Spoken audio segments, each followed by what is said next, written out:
est l'opposition? Marius. Ok, mais...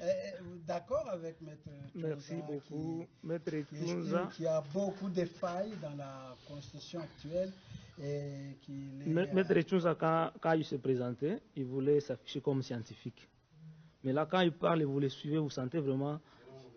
vous sentez vraiment comment je peux dire ça? Le militantisme. Non, il ne faut pas toujours étiqueter le DPS. Le militantisme. Dans lui, il n'y a rien de scientifique. Et quand il dit changement, il ne s'était pas basé sur aucune disposition légale de la Constitution ou bien sur aucune loi légale, loi organique légale, rien. Il a parlé seulement, il a fait parler son intelligence. Donc, je suis un peu déçu. Là, je ne vois pas comme scientifique.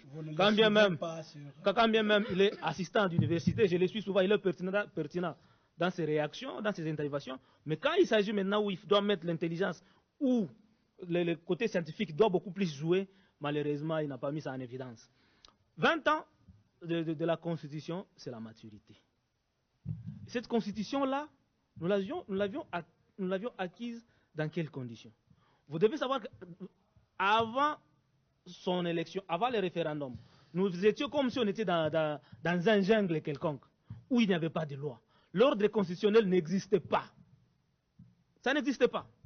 Kabila, quand il est venu avec le mouvement rebelle, l'AFDEL, ils ont mis fin à l'ordre constitutionnel et on a navigué à vie pendant un long moment.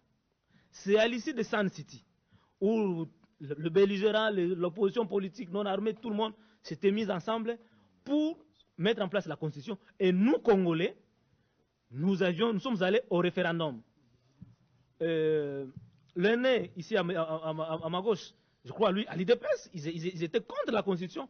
Ils n'avaient pas voté. Je crois que même à cette époque-là, Maître Richard Bodo n'avait pas la carte d'électeur parce que leur position, c'était de rejeter ce qui est légitime, ce qui est légal. Nous autres, nous sommes allés aux élections et nous avions eu cette constitution-là du 18 février 2018. Cette constitution, pour nous, nous a remis d'abord, premier élément, dans l'ordre constitutionnel.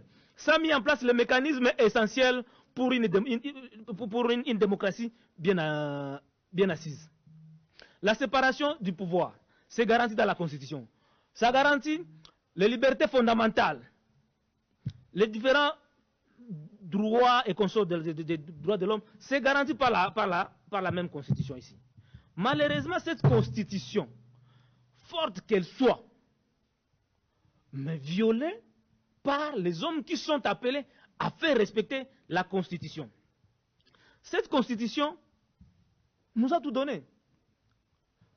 Tout ce qui correspond, tout ce qui correspond pour un État normal est prescrit dans la Constitution. Mais les acteurs politiques, chacun voulant tirer le drap de son côté, marche sur la Constitution. Après, on veut même accuser cette Constitution-là, comme cette Constitution-là qui ne permet pas que le peuple puisse se développer. Je dois, ce n'est pas moi de rappeler à Maître Tchounza qu'au-delà de la Constitution, il existe des lois organiques qui accompagnent cette Constitution. La Constitution elle-même ne peut pas tout dire. C'est pourquoi nous avons des lois électorales. Nous avons des lois dans tous les secteurs de la vie. Nous avons des codes miniers. La Constitution elle-même ne peut pas tout prévoir. Et nous avons des lois capables d'organiser notre société, de nous amener sur la voie du développement. Mais la question se pose au niveau des acteurs qui sont censés respecter. Vous ne trouvez pas de faiblesse? Les faiblesses, si je vous ai bien suivi, c'est juste les violations répétées de la Constitution. C'est ce qui affaiblit cette Constitution-là. La Constitution est forte et elle peut être maintenue. Elle peut être... Non, jusque-là, nous ne voyons pas en quoi cette Constitution-là peut être révisée. Parce que moi, je ne peux pas parler de la révision, du changement de la Constitution. Parce que lui, il semble être chantre et de la révision et de la Constitution et du changement. La Constitution, à son article, je crois, 218, on peut lire ça, prévoit le mécanisme de son changement et montre les personnes qui peuvent appeler à la révision de la Constitution. Et c'est à travers l'Assemblée nationale des députés qui sont les représentants du peuple qui peuvent amender certaines dispositions de la Constitution. Ça, il n'y a pas un débat. La Constitution, tant que la société évolue, la Constitution s'y peut suivre. Sur ce point de vue-là, il n'y a pas de débat. Même, quand vous allez encore loin, l'article 219 pose des la question d'opportunité. Cet article dit que aucune révision de 19 ne peut intervenir pendant l'état de guerre, pendant l'état d'urgence ou l'état de siège, ni pendant l'intérim à la présidence de la République lorsque tout ça. Ça, ce n'est pas Marius Moubalama qui dit. C'est la Constitution qui le dit ainsi. Aujourd'hui, c'est partout où nous passons, nous tous Congolais.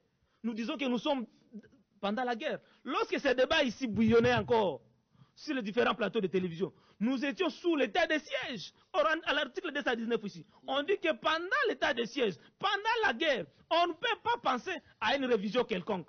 Mais, maître Tchounza, constitutionnel qu'il est, moi je suis un économiste, hein, mais lui constitutionnel, il vous dit ici que nous on peut réviser. Demandez lui qui est juriste de formation, moi je ne le suis pas. Quelle est cette disposition-là qui parle du changement dans la Constitution? Parce que changement de la Constitution appelle au référendum. Prenez quelques exemples de pays africains où on venait de changer récemment ici leur Constitution. Comme Togo, Bénin et consorts. C'est à l'issue des coups d'État. On chamboule l'ordre constitutionnel. Après, le président, le putschiste là, il s'arrange pour mettre en place une nouvelle Constitution et passer à une nouvelle République. Est-ce que nous sommes dans cette condition-là aujourd'hui? Y a-t-il un coup d'État? Donc vous voulez que l'M 23 arrive jusqu'à Kinshasa pour changer cette constitution-là? Aucun Congolais ne souhaite pas ça.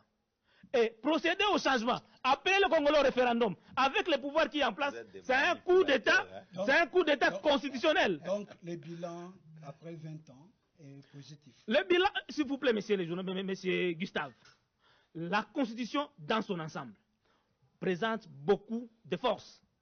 Mais la faiblesse, ça vient du côté de ceux qui détiennent le pouvoir. Kabila, en 2011, il a violé la Constitution. Nous avions consacré des tours des élections présidentielles. Mais Kabila, sachant qu'il n'allait pas battre le président Étienne Tshisekedi de reste mémoire, il a tout boutiqué pour revenir à un seul tour. Le président Tshisekedi, qui nous estimions qu'il allait changer des choses. Quand il parle, dans leur cas, du changement de la Constitution, il ne parle pas comment revenir sur le détour.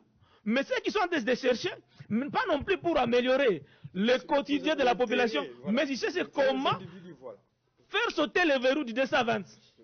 Parce que 220 montre les matières qui sont intangibles dans la Constitution. Maintenant, il faut comprendre leur intelligence. Sachant qu'avec la révision de la Constitution, ils ne peuvent pas toucher au 220, c'est ainsi qu'ils parlent du changement qui n'existe pas dans la Constitution. Donc la Constitution prévoit les mécanismes de sa révision. Il y a le 219 qui pose question d'opportunité, mais le changement de la Constitution, attendez qu'on ne le souhaite pas, et ça n'arrivera pas. Il faudra qu'il y ait soit révolution, soit coup d'État, des choses comme ça, qui peuvent nous amener à un changement de la Constitution que nous ne souhaitons pas. Gardons la Constitution telle que nous l'avons, observons-la, respectons-la, évitons des ingérences politiques dans la justice, dans les différentes institutions, vous verrez comment est-ce que le pays va bien marcher. Merci Marius Moubalama.